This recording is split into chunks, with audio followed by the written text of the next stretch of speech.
Биыл Қостанай облысындағы ұн экспорты 800 мың тоннаға жетеді. Шетелдік нарыққа шығатын өнімнің 30% саламат диірмен кешеніне тиесілі. Өндіріс қуаты жөнінен кәсіпорын Қазақстанда бірегей саналады. Өнім тек сыртқы нарыққа бағытталады.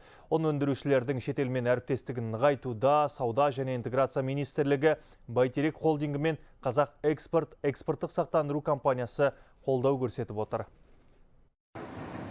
Бұл кешен үзіліссіз жұмыс істейді. Тәулік сайын 1800 тонна ұн тартады. Өңделген астықтың кезектілігі Ауғанстанға жол тартпақ. Компания үшін бұл Орталық Азиядағы жалғыз шетелдік әріптес емес. Біздің өнім Ауғанстан, Өзбекстан, Тәжікстан, Қырғызстан сияқты мемлекеттерге бұрыннан танымал. Ресейліктермен де келісім шартымыз бар. Клиенттік базаны нығайтуда Қазақ экспорттың жасап жатқан көмегі зор. Отандық тауар шетел нарығында жоғары сұранысқа ие. Экспортталатын өнімнің басым бөлігі бірінші сұрыпты ұн. Межеленген өнімге қол жеткізу үшін компания былтыр Сбербанктың қолдауымен өндіріс қуатын арттырған.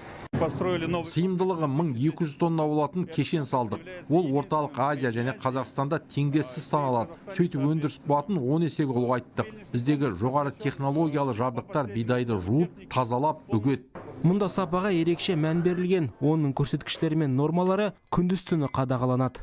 Астық мемлекеттік стандарт бойынша сұрыпталады. Диірменнен автокөлік және темір жолдан түсетін бидайға сағат сайын сараптамалар жасалады. Оның қамырлы, иілмелі болуы бізге маңызды. Себебі бұл сапаның негізі саналады.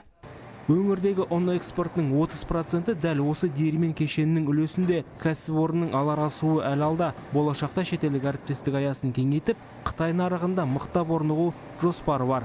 Данияр Сұлтанұлы, Ермек Мұхамедияров, Қостанай, Хабар 24.